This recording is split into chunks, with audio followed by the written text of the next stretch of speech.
September 16th, 2024, Eugene City Council public hearing. Thank you for joining us in this hybrid meeting format. Anyone wishing to access the meeting can do so by watching the live stream available on our website, the broadcast on Comcast Channel 21, or by following the instructions listed for this meeting on the public webcast and meeting materials web page. There are two public hearings on tonight's agenda. Please note that members of the public who sign up to testify may speak only on the topic that is the subject of the stated hearing. For those wishing to testify during the public hearing, please fill out a request to speak form available on the city's public webcast and meeting materials webpage. These requests to speak forms will be used to generate the order of speakers' names into the public record, and I assume there's also been a sign up at the door here. And we will accept those requests to speak forms until 5:35. For those of you who are wanting to provide testimony by phone and are unable to complete the request to speak form online, please press *9 and the last 3 digits of your phone number will be added to the speaker's queue. And then just a reminder, the council's meeting rules of conduct include no flags, signs, loud or disruptive language, noise, or any conduct that would obstruct the business of the council. We are wanting to create a very safe and respectful place so people can speak and be heard and feel safe doing so. And you are always welcome to show your silent support by waving your fingers. And then again, if you're not feeling well or you've had close contact with someone who is not well, we just encourage you to join us remotely, and if you're here, wear a mask. We have masks available at the front. And then just a housekeeping note, in case of a medical emergency, we have an automated external defibrillator right there on the wall underneath the big screen behind the staff. And in case of an emergency evacuation, if we have to leave suddenly, there are emergency exits out those doors that go out to the patio and the double doors at the back of the room. So with that, I will open the public hearing, a downtown core housing initiative, an accelerated MUPT, and turn to the Assistant City Manager to introduce the topic. Thank you, Mayor. This public hearing is for an ordinance to create an accelerated MUPT, or multi-unit property tax exemption, to incentivize the creation of new housing in the downtown core. Accelerated MUPT would offer a streamlined process to allow certain housing projects to qualify for the 10-year property tax exemption on new construction, potentially making the program accessible to a wider range of housing developers. Projects would still have to meet the public benefit criteria included in the standard MUPT program. The Accelerated MUPT is proposed as a 5-year pilot program and is part of the Downtown Core Housing Initiative, which aims to support the city's goals of increasing the vibrancy, economic vitality, and livability of downtown. Okay, thank you. So I've already gavelled in, but I'll do it again. I now open the public hearing and turn to our able team to share the list of speakers. We have just 1 minute left until the form closes. So we'll wait for a minute to give that, whoever is still waiting to sign up, give them a chance to sign up.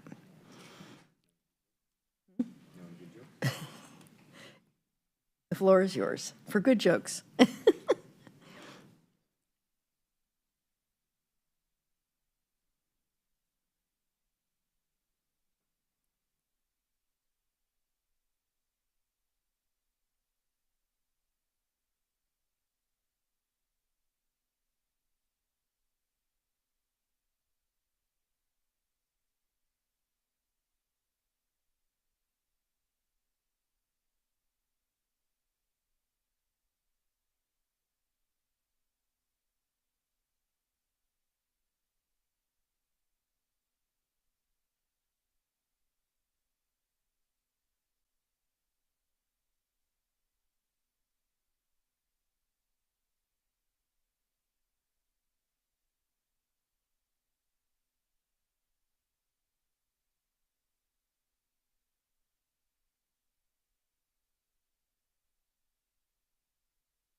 Okay, thank you, Mayor. We have 15 speakers for tonight.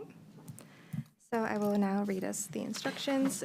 If you have signed up to speak via Zoom, please take this time to ensure that your screen name in Zoom includes your last name and matches the name you used to sign up to speak. If your screen name does not match, we cannot allow you to speak when it is your turn.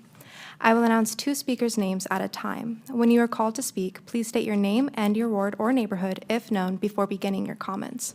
If you are providing testimony via Zoom, when it is your turn, we will announce your name and allow you to speak. If you are announced as the next speaker and physically in the room, please move to the seat in the front row designated for the next speaker. When it is your turn, you may come to the podium. Please leave any bags you may have with you at your seat. If you have documents to give counsel, please place them in the basket near the podium. You will have 2.5 minutes to speak. The timer will flash red when you have 15 seconds remaining to speak. Your microphone will be muted at the 2.5-minute mark. Please note that any use of profanity is prohibited, and any instances of profanity will result in immediate termination of speaking privileges. The first speaker tonight is Chris McGee, followed by Katie Wilgus.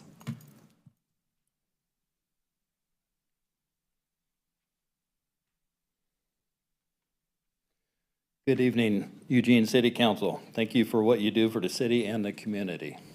My name is Chris McGee. I'm a special representative for the Western States Regional Council of Carpenters.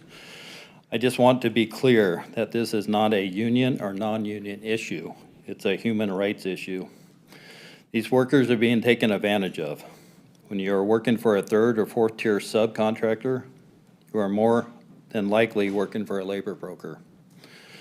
We have found that these workers building these projects are making around a 40% AMI. Also, what do you need to rent or lease an apartment? Proof of income. So when you are paid cash, how do you do that? You can't. Let's say you have a 50-unit apartment complex that takes 200 workers to build. You can now house 50 of these workers that just built the complex. In return, you just created a need for 150 more units. Essentially, by allowing these developers and contractors to undermine the area standard, you are now creating a greater need for affordable housing as it is being built.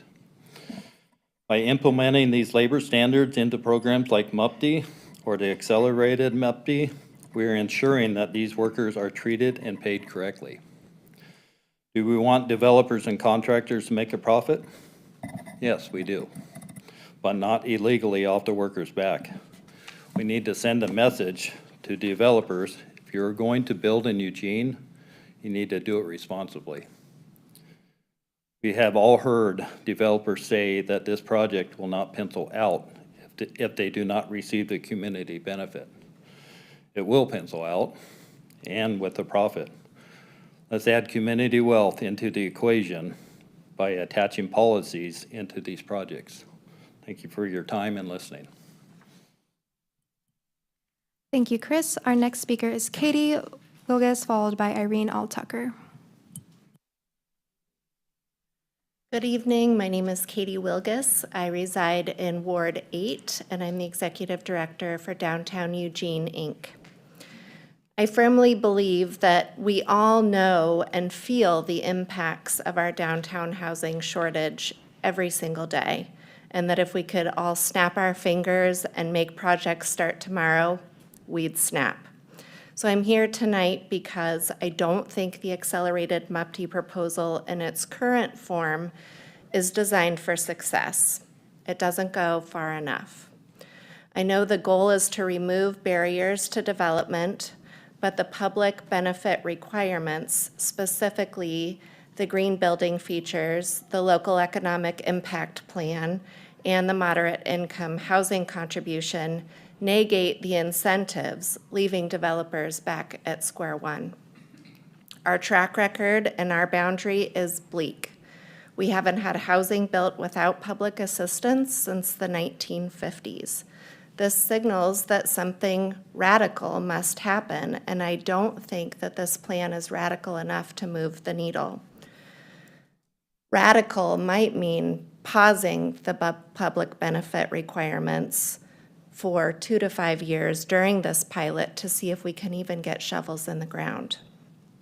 This tiny pocket is unique, and we needed to treat it as such.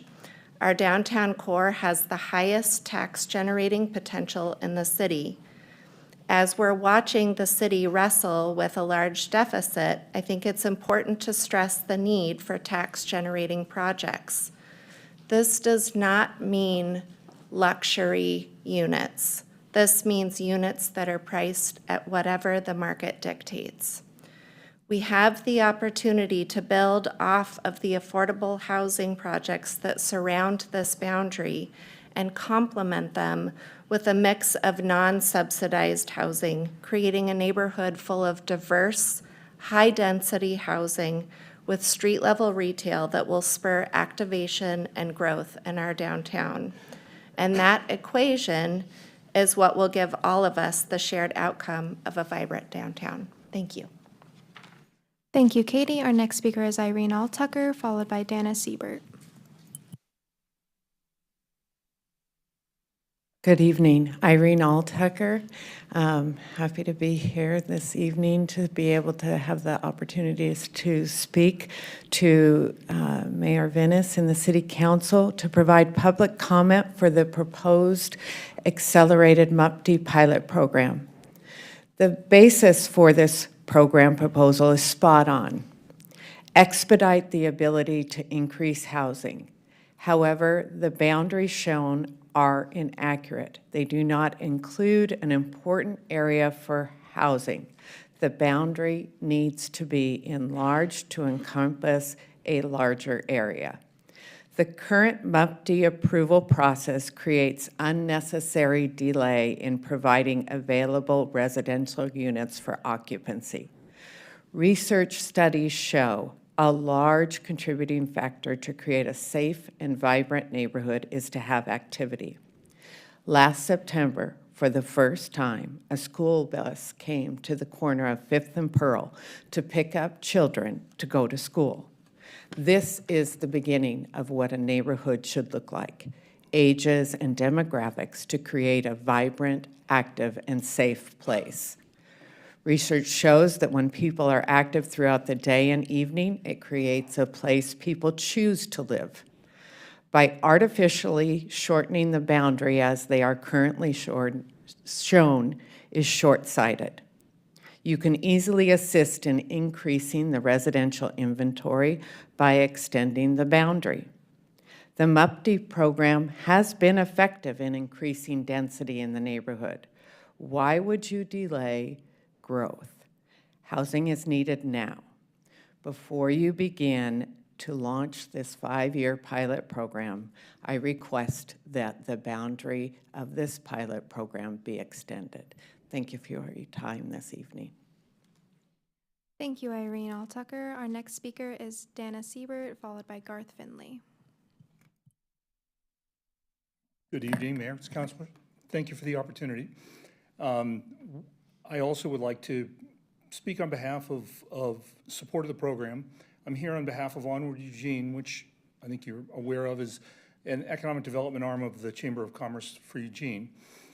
We have long supported MUPD as a program and very much support the accelerated pilot program that you're considering. We do ask, as previous speakers have said, you consider two things: the expansion of the boundaries and the changes in lifting of some of the community benefit pieces that were articulated earlier. We strongly support the efforts downtown to make downtown a more vibrant space, and we think the combination of this program and some of the other economic development work will significantly enhance the downtown vibrancy and bring some of the neighborhood feel that previous speakers had commented on. So we'd like you to consider both the adjustments to the boundaries and the changes in public benefit. Thank you for the opportunity tonight to chat. Thanks. Thank you, Dana. Our next speaker is Garth Finley, followed by Eric Morgan.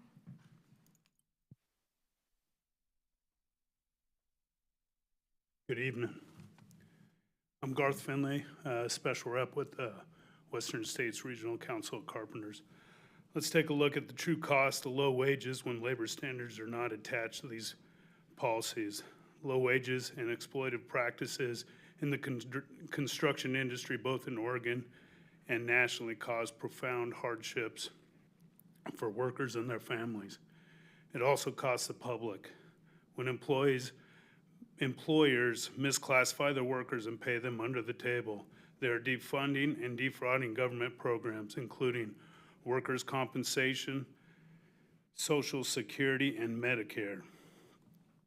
When people are not being paid area standard wages, these issues are created. Who picks up the bill? When people are robbed, communities are robbed with them. When you're cutting corners, taking shortcuts, saving a dollar, you end up spending more in the long run and passing the true cost onto your constituents when your local workforce is subjected to state law violations, unfair labor practices, human rights violations, and ultimately tax fraud is what we're talking about. These acts burden these public services, defund your first responders, schools, and roads, to list a few. Look at the many examples that you drove by on your way here tonight. The proof is in the city streets. It's right out underneath that bridge out there. There's a lot of abuse just going outside these doors.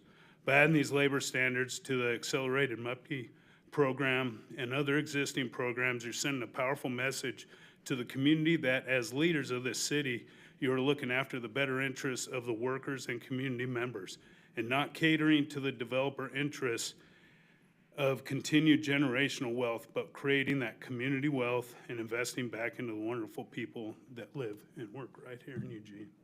Thank you for your service. Thank you, Garth. Our next speaker is Eric Morgan, followed by Brian Obie. Good evening, Mayor and councilors and staff. For the record, my name is Eric Morgan. I'm a special representative for the Western States Carpenters Union, and I live in Ward 2. I'm here to speak against the accelerated MUPTI program because of the lack of labor standards.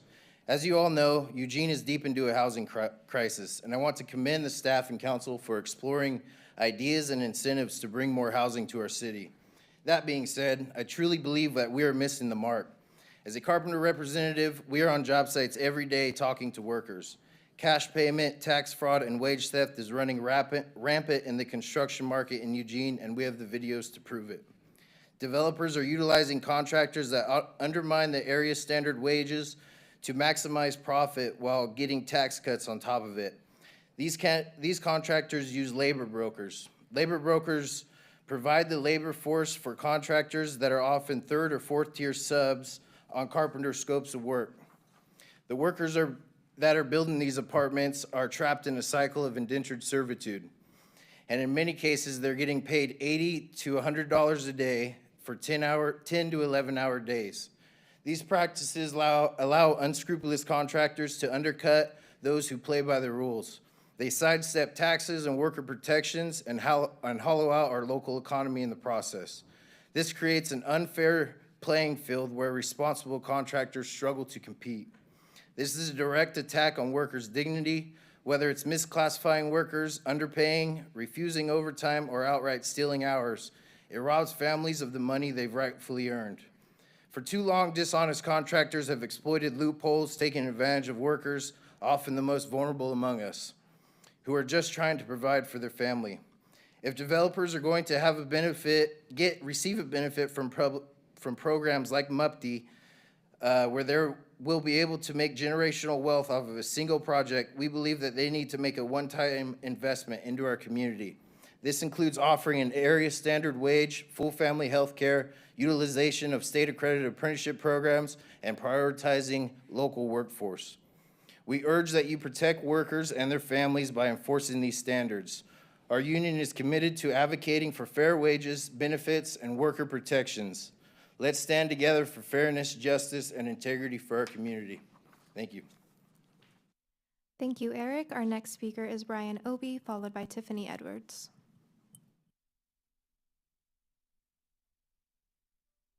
Good evening, Mayor and Council. It's a pleasure to be here in these facilities. I got to congratulate you once again. It is absolutely refreshing to be here in these facilities. And I applaud you for making it happen and creating this addition to this community and the recognition of the importance of this community.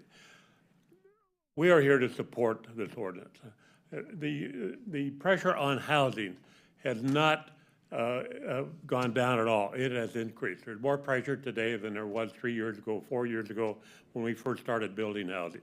The loft, the Gordon Loft, has 1 unit that's open right now, and that's because it's between times the next person coming in.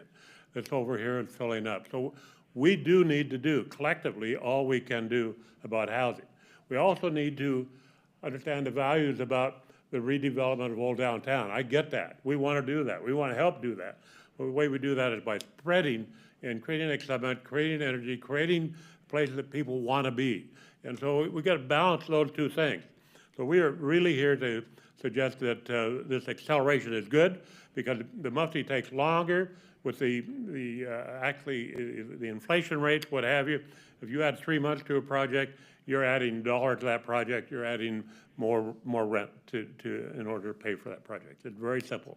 So if that time can be reduced, it's going to be more effective as to the rent levels, and also as to accomplishing more relative to getting people into housing as it is. So I think we have only one argument here at all, and one appeal, and that is to expand the goodness of this proposal into all of the previous Mufti area, which is not a whole lot larger, but it is a little larger. And it goes to the railroad tracks, it goes to the overpass, but it's not significant, but it is important. And because it's important to get, it is downtown. It's all downtown. It's not just a small area core. It is all downtown. And the more we could get people activated, can walk to places to eat or be entertained or whatever it might be, we're all better off. We all get a more energized and vital downtown. So our appeal is to yes, adopt this, but expand the area to the original Mufti. Thanks. Appreciate you being here. Thank you, Brian. Our next speaker is Tiffany Edwards, followed by Joshua Burstein. Good evening, Mayor and Councilors. I'm Tiffany Edwards, resident of Ward 5, and I'm here today to speak on behalf of the Eugene Chamber of Commerce in strong support of the Accelerated Mufti Pilot Program. This tax incentive is the most powerful tool that the city has to influence positive outcomes in getting more housing in downtown, fostering a thriving commercial center, and in just 10 years, we can expect to see ongoing, stable property tax revenues to support city services. If outcomes are the goal, please consider making this pilot as effective as possible and really test it, and then fine-tune it after 5 years. I've heard Mufti described as a gimme for developers, but in fact, it's a give-get. We need to make the choice to develop housing in our city's urban core easier than doing it elsewhere, and in exchange for an incentive to make these projects financially feasible for developers, our community reaps the many benefits. However, given that this is a 5-year pilot, we'd like you to consider reducing or removing as many of the public benefit criteria as possible as they add additional time and expense. Additionally, for ease and use of administration, consider applying the pilot to the existing Mufti boundary. I'd like to briefly touch on the moderate income housing requirement. Eugene would need to build 2,500 market rate units just to bring downtown from nearly 40% subsidized units to the city's policy of 20%, with the rest of the city around 16% currently.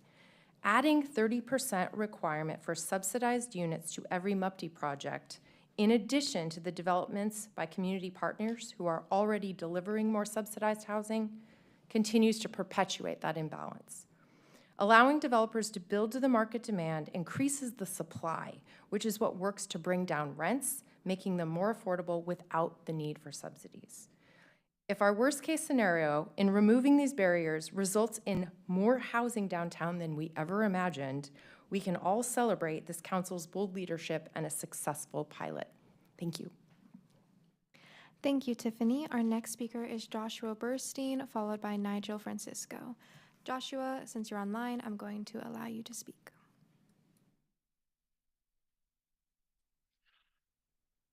Hello, can you hear me okay? Yes, we can. Thank you. Good evening, Mayor and Council. Thank you for all that you do and for listening to all this public comment. My name is Joshua Burstein. I live in Ward 1, and I also work in Ward 1 in downtown Eugene. I work at 859 Willamette Street, a half block from Kesey Square, the heart of downtown Eugene. I will say that I do serve on the Downtown Eugene Urban Renewal District Expenditure Review Panel. but I'm speaking for myself here just as a resident and worker. But I've learned a lot of what we need to do through my volunteer service on that panel. I am speaking here in support of the accelerated MUPTI. The downtown core has been abandoned by businesses and by the city in many ways, unfortunately, in my opinion. We have lost a chocolate store, a day spa, a comic book store, a jazzy food shop to either the Market District or the riverfront. I have friends who want to open businesses but refuse to open in downtown Eugene. And the biggest loss, of course, I'm not there, but you all are, is City Hall and where it is now. I believe we need to revitalize the downtown core, which I see generally as around 7th to 11th, Pearl Street to Charlton. Yes, it's smaller than some of the other boundaries you've seen. And yes, it's not perfect, perfectly shaped, that is, but you've seen it in the materials that were prepared for you by city staff. This downtown core includes the library, LCC's downtown building, and housing, the farmers market, which I know you're very excited about, and I am too. Kesey Square, the downtown bus station, the park blocks, places that people go or should be going to. This project will support housing, which is so desperately needed, bring more people to downtown, which will then support businesses. As for safety, because that's a big issue that comes up with downtown and the downtown core in particular, the more people who are in downtown to work or live, housing, play, or do business, the better. This plan is not perfect. I say yes to better labor standards. I say no to expanding the boundaries, some of the things people have talked about. But that's just because I feel the focus needs to be on the downtown core. So again, I urge you to approve this ordinance. Thank you for your time. Thank you, Joshua. Our next speaker is Nigel Francisco, followed by David Vanderhagen. Good evening, Mayor and councilors. Thank you for your time this evening. My name is Nigel Francisco. I reside in Ward 8. I'm the Chief Financial Officer for a hotel management company and local developer. My background in finance gives me a strong understanding of the budgeting process when developing properties and making investment decisions. Projects need to make financial sense not only for the party developing the property, but also the people financing the property. This is especially true in housing development. As part of the hospitality industry, I know how critical it is for Eugene to thrive as a place to live, work, and play, and visit. The proposed accelerated MUPTI pilot program includes several public benefit criteria that would likely deter developers from choosing downtown. Downtown is the one place that's in desperate need of redevelopment, and new investment in housing should help foster this street-level activation. My request is that you consider removing or reducing the standards around green building features, a local economic impact plan, and moderate housing income contribution. Oregon already has some of the highest energy efficiency standards in the country. Excuse me, adding additional building requirements increases the cost and acts as a deterrent for developers who are already choosing, in most cases, to build high energy efficiency properties because this generally makes financial sense. If we want to see development prioritized in downtown, it must make financial sense. It must make more financial sense for the developers than building elsewhere. The local economic impact plan adds another layer of cost that doesn't serve this pilot well.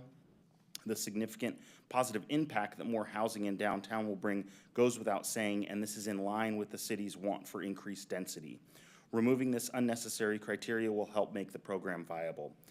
We need a mix of housing types in downtown to make downtown successful, and increasing supply will bring greater affordability to the area. Requiring more income qualifying units can make a project so it is not feasible, putting successful outcomes of the pilot at risk. I urge City Council to prioritize the supply and support the accelerated MUPTI pilot program and remove these barriers so that we can spark development and put downtown Eugene on a path to thriving once again. Thank you. Thank you, Nigel. Our next speaker is David Vanderhagen, followed by Jeremiah Wilgus. Good evening, Mayor and City Council. My name is David Vanderhagen, and I'm a resident of Ward 8, and I'm raising my family here in Eugene. I've spent many years working in student administration, recruitment, and retention at both the university and a local high school, and I now work in the private sector. Through these roles, I've seen firsthand how challenging it can be to recruit and retain talent in our area. And one of the biggest obstacles is the lack of housing, particularly downtown. We all want people to stay in Eugene, build their careers, and raise their families here. However, the current housing shortage, especially downtown, is making that increasingly difficult. Development is stalled, and what little is happening isn't occurring where we need it most. The Accelerated MUPD pilot program is a critical step towards solving this issue, but in order to make it viable, we need to remove as many barriers as possible. As someone who now works in the private sector, I understand how important it is to make housing development affordable and feasible. This proposal is merely a 5-year pilot, and we can always refine it as we work toward a longer-term policy. One key barrier is ensuring that there's a mix of housing types. Eugene desperately needs moderate income housing contributions, but this criteria stands to be an additional barrier that may threaten the success of this pilot. Knowing the many challenges of developing in downtown, we need to provide an incentive that ensures multi-unit development in the city's core is as competitive as possible by reducing or removing the moderate income housing contribution for this pilot. Developers will build to market demand, and we will start to see the supply in downtown needed to organically bring down the cost of rents. I strongly urge you to support this 5-year Accelerated MUPD pilot program. Let's remove unnecessary barriers, test this tool, and adjust it as needed to meet our housing needs and ensure Eugene's long-term success. Thank you for your time. Thank you, David. Our next speaker is Jeremiah Wilgus, followed by Greg Bryant. Good evening. My name is Jeremiah Wilgus, and I reside in Ward 8. I work for a commercial real estate firm with assets in several markets, including Eugene. I'm here today to address concerns with certain requirements in the Accelerated MUPD proposal. Regarding the green building requirement, the current Oregon Energy Specialty Code is already at the leading edge of reducing climate change effects attributable to the built environment. The current code is enhanced with each addition to achieve a net zero by 2031 as outlined by Governor's Executive Order 17-20. The state regulations are handling the heavy lift of supporting climate goals, requiring a certification which will only deliver marginal gains in efficiency isn't necessarily prudent when MUPD's primary goal is to entice development. As for the moderate income housing contribution, it is a well-intentioned but misguided policy. We only need to look up north to Portland to see the effect a requirement such as this would have on development velocity. In 2019, there were 5,094 housing permits issued in the city. The next year, when Portland's inclusionary zoning policy took effect, that number had dropped to 1,779. That 65% decline occurred when the city was experiencing a massive housing shortage, increasing rents, and the cost of capital was historically low. Similar policies would have an even more negative impact today when the environment for development is significantly less attractive. We're wisely looking at a proven method for attracting development in order to meet the critical housing needs of our community. However, if these requirements are included, developers will continue to look past Eugene to markets which have proven potential and are willing to do what it takes to attract development for the long-term benefits it provides to their citizens and businesses. Thank you. Thank you, Jeremiah. Our next speaker is Greg Bryant, followed by Stephanie Bell. Greg, I'm going to allow you to speak. All right, can you hear me? Yes, we can. All right. Well, I want to speak to values. I think we don't know what kinds of, we're not being explicit about the kinds of things that we want in our city. I don't think we want the kinds of housing skyscrapers that are being built today along Franklin Boulevard, for example. And we don't want the kind of temporary junk that MUPD built along Willamette Street. They don't reflect any human values, really. Labor standards are extremely important. Public benefits are extremely important. Public values, community values, incredibly important. I'll speak to a few. But major developers and for-profit developers, out-of-town finance developers, as the student housing on Franklin demonstrates, don't care about these values. Perhaps the solutions are difficult to find, but perhaps the city could partner directly with local nonprofits and new small local developers to build reasonably priced housing that meets all these standards and values. Here are some more of those community values. First, developers should do no harm. They shouldn't tear down trees or natural spaces or even spaces that could become regenerated natural space. They shouldn't tear down affordable housing or the very important affordable commercial buildings that we need for small businesses to start out. So what does that leave us? They should build on empty lots, preferably surface parking, which we have far too much of downtown. The fact that existing parking spots are used tells us nothing, since people drive and park more when it's made easy to do so. See Jevons paradox, or reduced demand in economics.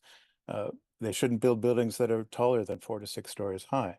There are plenty of studies that show that this is hard on cities, and that makes they're expensive, they raise rents, they have other negative effects that you can see if you walk through the maze of buildings on skyscrapers on Franklin Boulevard. They shouldn't use concrete when they don't need to. This increases the heat island effect, which increases Eugene's carbon footprint. They should respect the building site, preserve old trees because they absorb far more carbon than young trees, and give them room to live properly. Preserving site trees also gives a good shape to otherwise harshly shaped or arbitrarily shaped buildings. Basically, I'm asking for people to build smaller, work on solving this problem in very tangible increments that we don't have to involve year-long big developments. Thank you. Thank you, Greg. Our next speaker is Stephanie Bell, followed by Sherry Schaefers. Good evening, Mayor and City Council members. My name is Stephanie Bell, and I work in an engineering firm here in town. In my career, I've seen firsthand what it takes for companies to make investments and take on the risks involved in housing projects. I'm also familiar with how much developers and project managers genuinely care about the future success of downtown Eugene. However, their desire to contribute to that success is often hindered by the lack of affordability and the many barriers that they face. The need for housing in Eugene, especially downtown, is dire. Development and investment has stalled, and what little progress is being made isn't happening where it is most needed, right in the heart of our city. This only worsens the state of downtown, where the absence of new housing impacts not only the vibrancy of the area, but also our ability to retain talent and provide opportunities for people to live, work, and raise their families here. I strongly encourage you to support the accelerated MUPD pilot, but more importantly, to remove as many barriers to building housing downtown as possible. There is still room for improvement, and I encourage you to listen to the expertise of developers and project managers who understand the challenges of building here. Ensuring that this pilot program is viable is key to achieving its intended outcome, creating more housing, generating more property tax revenues, boosting economic activity, and making Eugene a place where people can thrive. Let's make this a pilot that truly leads to the change that we need. A future where people can build careers, families can grow, and downtown Eugene becomes a vibrant hub once again. You have this tool in your hand. Let's put it to work. Thank you for your time. Thank you, Stephanie. Our next speaker is Sherry Schaefers. Good evening, Mayor and City Council members. My name is Sherry Schaefers, and I'm a small business owner in downtown Eugene. Through my work in serving both residents and businesses, I've witnessed the struggles that our community faces due to the lack of housing and development and disinvestment, especially downtown. Development is a sign that an investment in an area being made which benefits everybody. However, barriers like affordability and excessive regulations have stalled the growth we desperately need in the heart of our city. I strongly support the 5-year accelerated MUPD pilot program, but encourage council to put this tool to work with as much certainty as possible and reduce or remove some of the proposed benefit criteria. This will only make development in downtown less competitive than other areas of the community. The housing shortage downtown is a pressing issue. Development has slowed and what little there isn't happening where it's most needed. This lack of growth negatively impacts our economy, job creation, and the overall livability of downtown Eugene. As someone who's downtown every day, I believe housing is a key to revitalizing the area and supporting local businesses. There's criticism that the accelerated MUPD may benefit developers. Tax incentives are really a powerful tool for encouraging development without impacting the general fund. In 10 years, we'll see the benefits of increased housing and property tax revenue rather than just a continuing cycle of underdevelopment and budget deficits. I urge you to support the accelerated MUPD pilot program without expanding the boundaries so that the downtown core of Eugene can thrive. Thank you. Thank you, Sherry. Mayor, that was our last speaker. Thank you very much for working our way through the queue, and thank you to everyone who came to testify. I now close the public hearing. Are there any questions or comments from council? I see Councilor Clark online, so I'll put him in the queue, and then I see Councilor Zelenka. Thank you, Mayor. I can't see from my screen, and I apologize for not being there, but is city's attorney in the room at the table there? I can't really tell. I am, Wonderful. Okay, so the first few gentlemen who spoke about labor standards mentioned several types of potential issues around labor standards. And when George Brown and I first got together and started talking about revising the benefit criteria for MUPD, the full version, one of the things that I was most interested in doing was making sure that we had the public benefit of hiring local when it came to the people who were doing the actual work to build the things that we were incentivizing, and was told that there was state law that severely limited our ability to do that. So I'm not exactly sure how to formulate my question, but I'm interested in knowing which of the mentioned labor standards are legal for us to consider in this process, and which are in some way constrained by state law. And you don't have to tell me all of them now or anything like that. You can give it to me in a memo later, but I really like to have that information before we get too far down the road on this. Good evening, Councilor Clark. I'm not sure if you can see me from the podium, but this is I can now, yeah. City Attorney Lauren Summers. And I walked all the way up here to say, thank you for your question, and we will need to get back to you with a memo to be able to respond to it. I will, as you're well aware, there is a requirement currently as part of the public benefit criteria for a local economic impact plan that would also apply to the accelerated MUPD program. But beyond that, I understand your question to go beyond that, and so we'll need a little bit more time to respond. And as a secondary, anything else that constrains the suggestions that were made by a number of people with regard to changing the footprint and eliminating some of those public benefits? I'd be interested to know the legality or the state law effects or limitations that might be involved. I think we can do that. Thank you very much. and, okay, I'm nervous now because of the noise. I saw that also Amanda D'Souza came on when you asked that question, if she had something specific she wanted to also say regarding some of the research that had been done prior to this on those topics. Yeah, thanks. This is Amanda D'Souza, Development Programs Manager in Community Development. I would say my response is similar along the lines of Lauren's.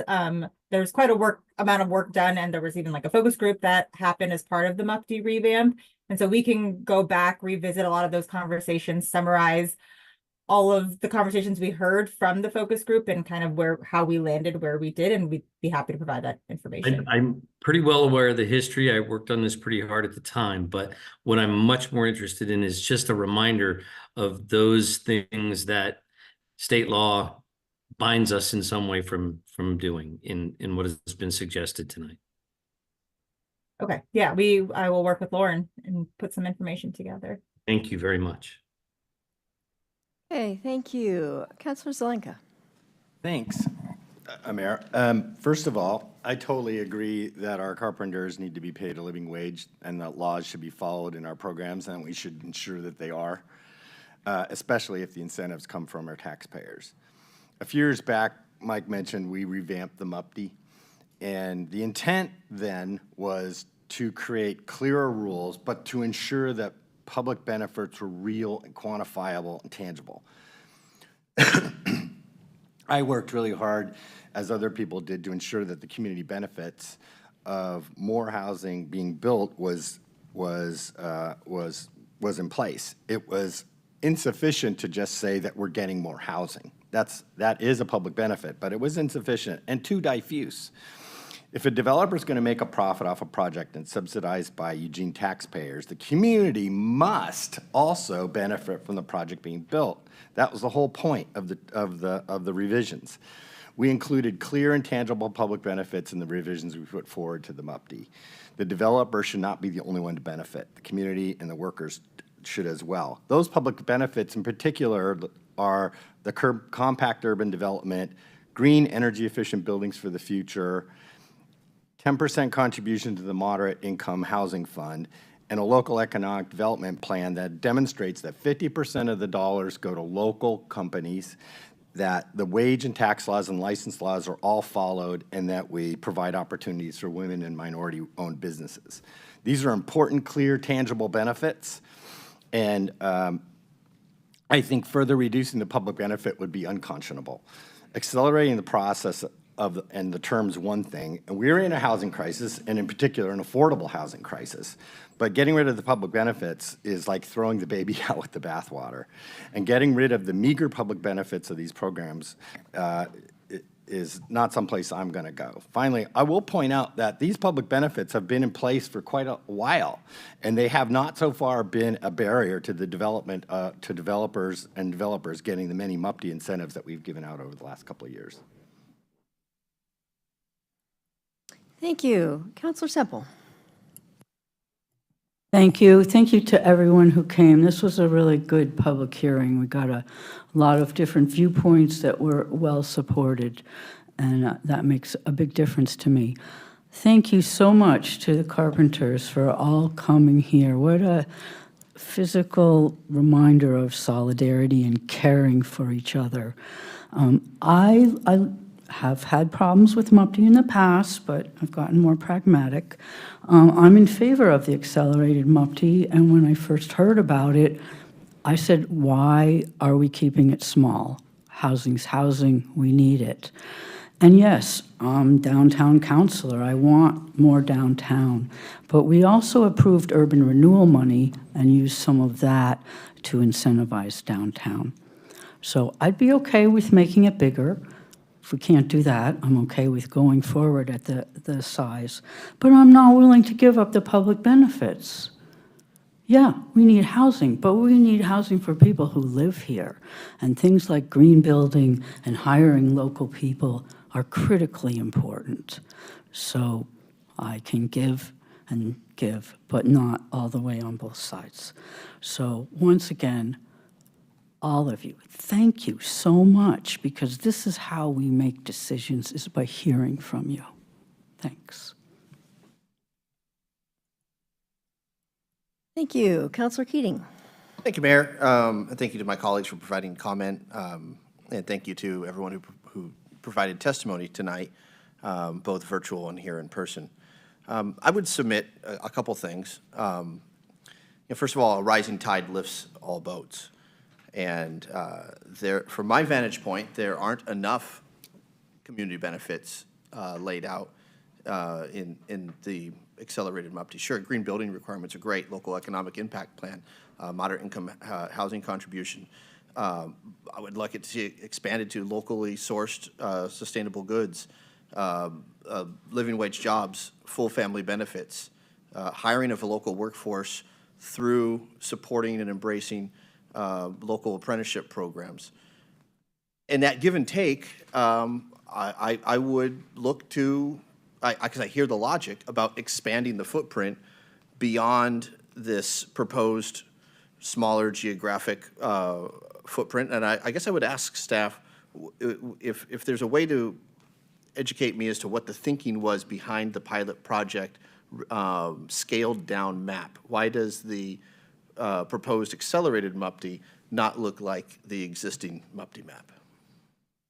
Yes, so that primarily came from the desire to incentivize development in the downtown core. And so the hope is that by making this incentive a little bit easier and faster in the core, we can hopefully get developers interested in the core, knowing that the regular MUPD is still available in the broader downtown area, and those projects can still be incentivized. And focusing on the core, we recommended matching it to the downtown fee assistance program, and that's the urban renewal program for paying for SDCs and permits. And so having the programs match, boundaries match, create some efficiencies for us.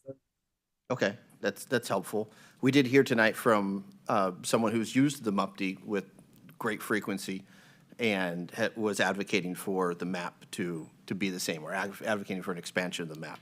So I see the logic, but and I don't want to speak for my colleagues, but what I'm interpreting, my colleagues are saying, if there's a give and take there, I don't want to take away from the existing public benefits. I want to expand on those public benefits and give options for folks in our community to live, work, play, and stay in our community. And at the very least, I would welcome, encourage, and underscore my enthusiasm for an online dashboard that would be an easy-to-access web link that indicates where the dollars are going, who's receiving an abatement, and whom they're working with in the community. If you're going to get a tax break through this program, through this process, I would find it helpful to know, just for my edification, I suspect the community at large would as well, to know who's working with whom. If there's a developer who's getting an abatement, who are the contractors? Who are the subcontractors? It's an accountability and it's a transparency piece, at the very least, to know where our dollars are going, to ensure that that we rein in the bad actors and we celebrate and lift up those who are following the law. Thank you. Thank you. Councilor Groves. Thank you, Mayor. Thank you, everybody who testified tonight. I thought it was a really nice, broad range of opinions. It's good to see the carpenters out here. I, too, am concerned about how we progress our downtown development. I know we have a need in what is defined currently as downtown, but I also believe that there's room to consider an expanded area, and I would be interested in seeing what that might look like. We need housing. We need compact housing in our downtown. I personally consider downtown much larger than just the area that we have defined on a map. As far as the community benefits, I actually wouldn't mind taking a look at all those, as long as we can put in the labor piece as well, so that we are treating our workers fair. But I would just like to overall be able to evaluate all the community benefits and see what makes sense, what we need to move this forward, and what we can maybe suspend during the trial period. So anyhow, I look forward to that. I know we're supposed to keep our comments confined to the hearing, but I am concerned about some of the wage theft and the legal aspects that are being violated, and would like to take up some of that in another meeting. Thank you. Okay, thank you. Councilor Clark, I see your hand raised again. Did you need another round? Okay. It is. I'm sitting here debating the idea of whether I want to bring this up or not. And I know I'm going to kick myself for it, but Alan had an idea when we first talked about this, and I fought it at the first discussion of it years and years ago. My idea was that we certify payroll so that we could see the zip codes of everybody who was getting paid to work on the thing. And, so we knew local people were hired or not. At the time, that was a consideration in order to comply with the state law. But if what these gentlemen are saying is true, and we're treating people inappropriately to the planning that was taking place in advance, and there's a public benefit involved and a tax abatement involved, I would be willing to at least have a conversation about the clawbacks issue that he raised at the time for those that have put in writing in some way how they're going to behave and then not doing it. There should be a consequence, in my opinion. So I'd be willing to have that part of the conversation again. Okay, thank you. Any other additional comments from council?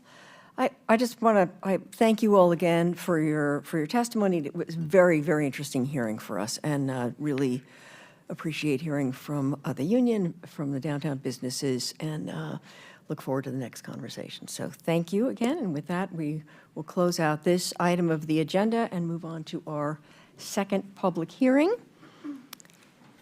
This concerns a public passenger vehicle code amendment, and again, I will turn to the Assistant City Manager to introduce the topic. Thank you, Mayor. This public hearing is an opportunity for the community to provide feedback to the Eugene City Council on proposed changes to the city's public passenger vehicle code that would remove restrictions on the use of per-trip fee revenue collected from regulation of public passenger vehicle services. For example, Uber, Lyft, and taxi companies. Council adopted an ordinance establishing the ability to charge a per-trip fee in 2018, but the city did not implement the per-trip fee at that time. This code change would allow use of these revenues to support general fund services. Okay, with that, I open the public hearing, and staff, do we have a list of presenters? Thank you, Mayor. We have no speakers for this public hearing. Okay. Well, I guess there's no comment to comment on in that case. So with that, I close the public hearing, and with that, we are adjourned. Oh, comment? You have a comment? Sorry. Not a comment, but a question. Okay. So we administered this program, part when we did it. Counselor, can you unmute, please? Sorry. A couple more years, we'll get it. Part of that, when we did and put this in place years ago, part of that fee was to cover our costs associated with the administration of the program of licensing these entities. And I'm wondering if our program is actually, the cost of the program is actually being covered by the fee. And does this amount get us closer to that or cover the full amount? So I'll ask Jeff Petrie to come up.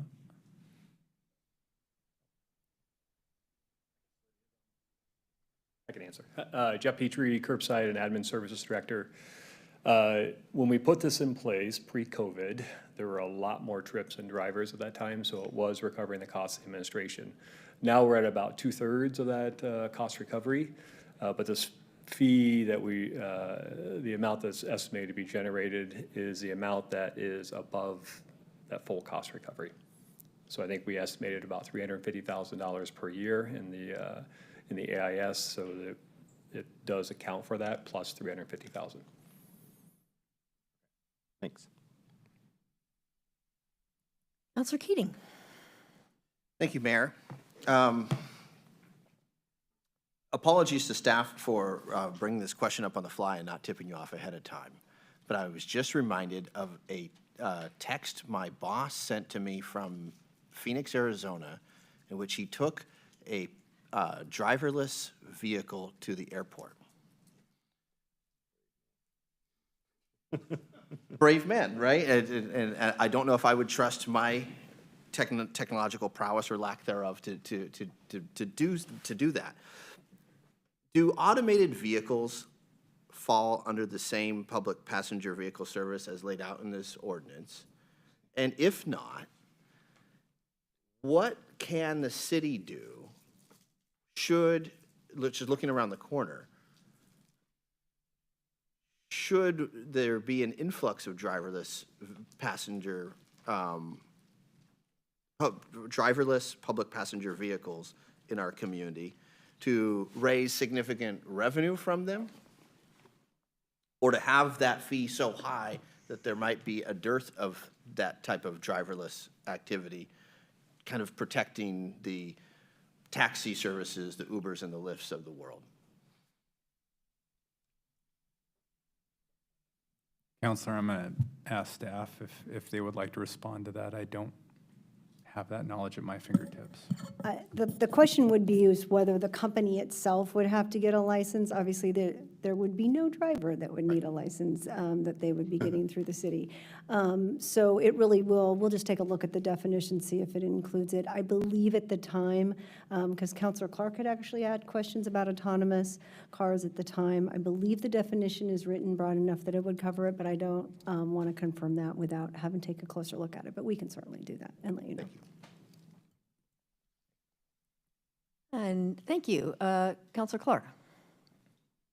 Thank you, Mayor. As the attorney mentioned there, this was an issue that I made an amendment to the TSP for us to study appropriate infrastructure for autonomous vehicles about, I don't know, 5 or 6 years ago, whenever it was that we passed TSP at that time.